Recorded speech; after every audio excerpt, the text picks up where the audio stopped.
Soyez les bienvenus dans ce journal. Nous sommes samedi 9 octobre.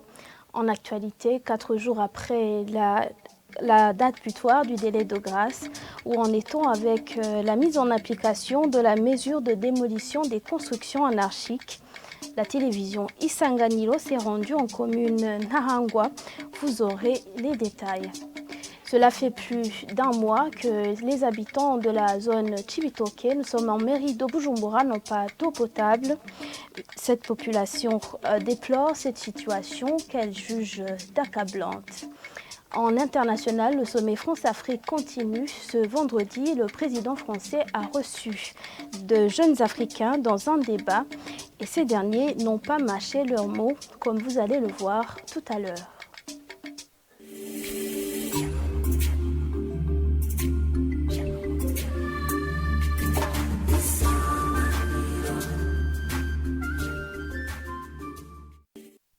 Encore une fois, bienvenue. La mesure interdisant le concubinage chez les administratifs est toujours en vigueur et sera bientôt appliquée à toute la population burundaise. C'est du moins l'annonce du porte-parole du ministère de l'Intérieur, Pierre Nkurikiye, lors de l'émission publique des porte-paroles des institutions étatiques de ce vendredi. La question relative au manque de devises a aussi été évoquée. Yvette Nijimberi.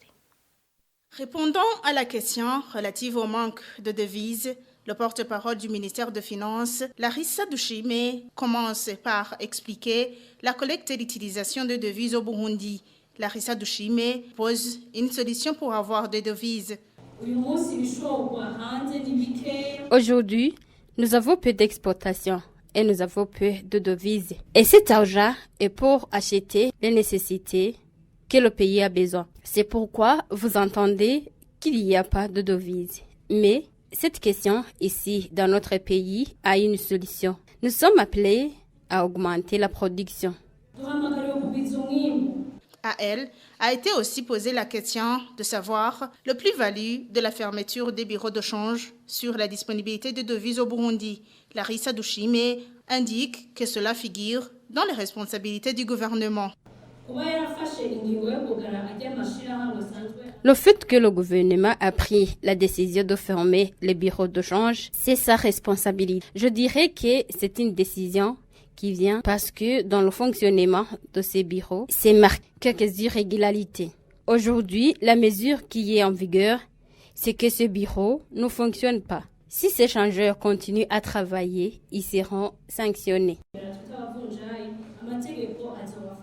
Au cours de cette émission, le porte-parole du ministère de l'Intérieur, Pierre Nkurikiye, a indiqué qu'une enquête est en cours pour connaître les administratifs en situation de concubinage ou en union illégale pour les suspendre dans leurs fonctions. Le ministre a demandé une enquête pour voir s'il y a des administratifs en situation de concubinage ou en union illégale et le suspendre de leurs fonctions. Cette mesure est irréprochable. Cette mesure a commencé par les administratifs jusqu'aux élus locaux. Donnez-nous des informations pour que tous ces administratifs soient suspendus. Ils ne peuvent pas servir de modèle ou donner ce qu'ils n'ont pas. Pierre Nkurikiye a signalé que cette mesure sera appliquée dans les jours à venir à toute la population pour décourager ce comportement dans tout le pays. Et les habitants de la commune Nahangwa disent être à un niveau satisfaisant dans la mise en application de la loi de démolition des constructions anarchiques. 4 jours après la date butoir du délai de grâce, certains de ces habitants affirment avoir subi des injustices et d'autres demandent un prolongement de grâce. Odan Daishimiye a fait le tour de la commune Nahangwa.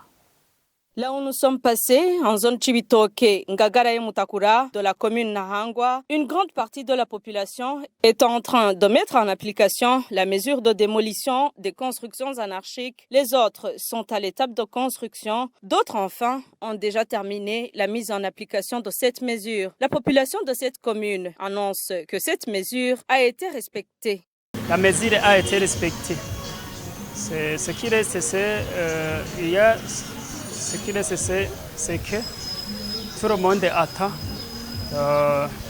C'est des ministères qui viendraient nous montrer comment il faut construire par rapport à la route.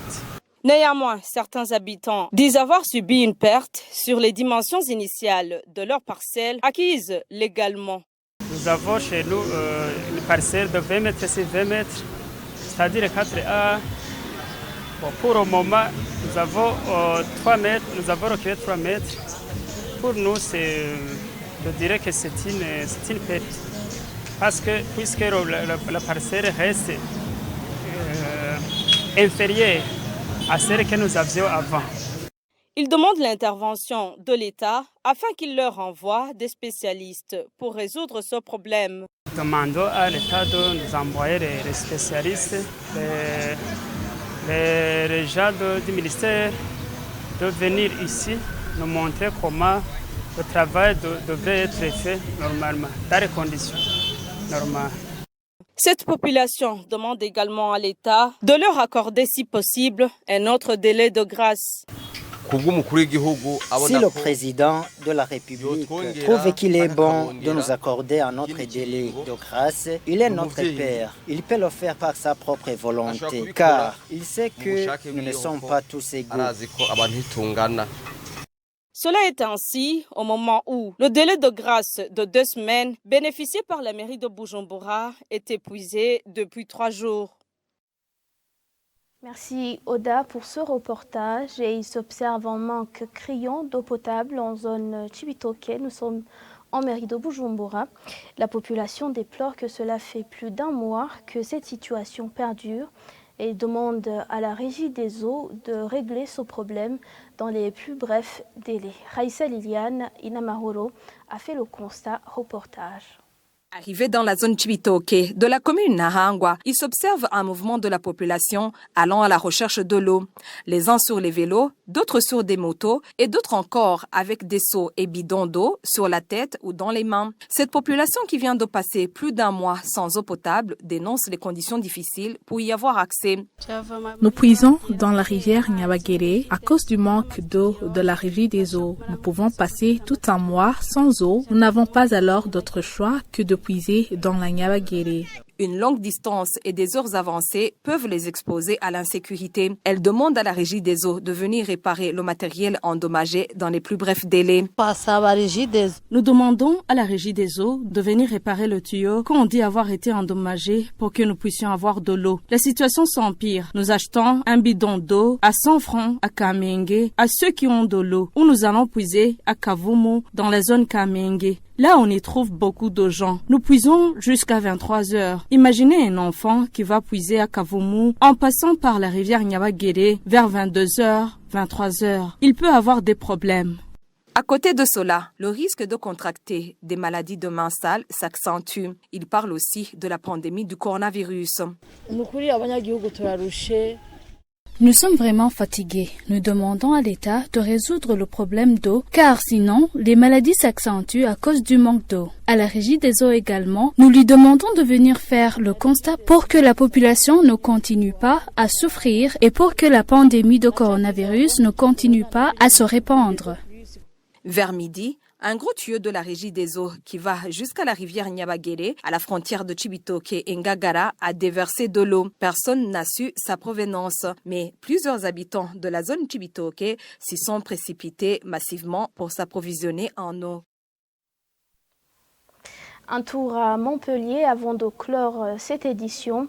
Le président français Emmanuel Macron a reçu plusieurs jeunes Africains dans un débat sur des sujets variés au dernier jour du sommet France-Afrique.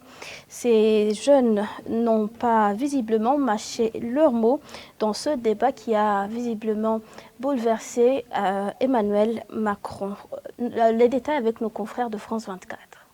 Emmanuel Macron voulait se reconnecter aux nouvelles générations. Une jeunesse africaine qui, avant de vouloir parler d'avenir, appelle à demander pardon pour les crimes de la colonisation. On va le faire de plus en plus. Il serait une chimère que de vouloir un futur avec les plaies du passé. Monsieur le Président, ce passé est lourd et continue à peser sur nous. Je vous invite à prendre ici et maintenant des engagements forts, des décisions fortes pour reconnaître et accepter de demander pardon au continent africain. Le président français s'y refuse une nouvelle fois.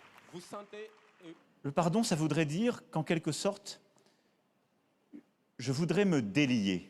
Et je ne crois pas à une politique de pardon, en tout cas dans le lien qu'il y a entre la France et l'Afrique.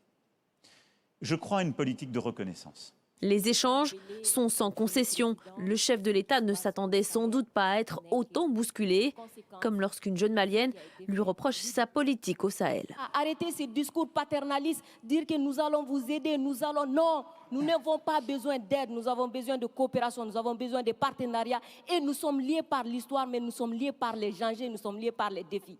Mais je suis 100% d'accord avec ce que vous venez de dire. Mais après, vous ne pouvez pas me dire on doit avoir un dialogue équilibré, réciproque, et me dire dès que je vous parle avec le cœur et que je vous dis la vérité, je serai paternaliste. Je ne suis pas paternaliste, je suis sincère. Les explications s'enchaînent et les membres du panel réclament des changements dans les relations entre la France et les pays du continent. Fini le soutien aux régimes autoritaires, fini aussi l'aide au développement. Ça fait près d'un siècle que l'aide au développement se balade en Afrique. Ça ne marche pas.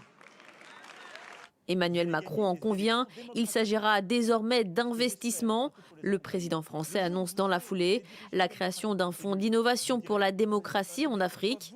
Enfin, l'engagement avait déjà été pris en 2018, la restitution des 26 œuvres pillées au palais d'Abomey.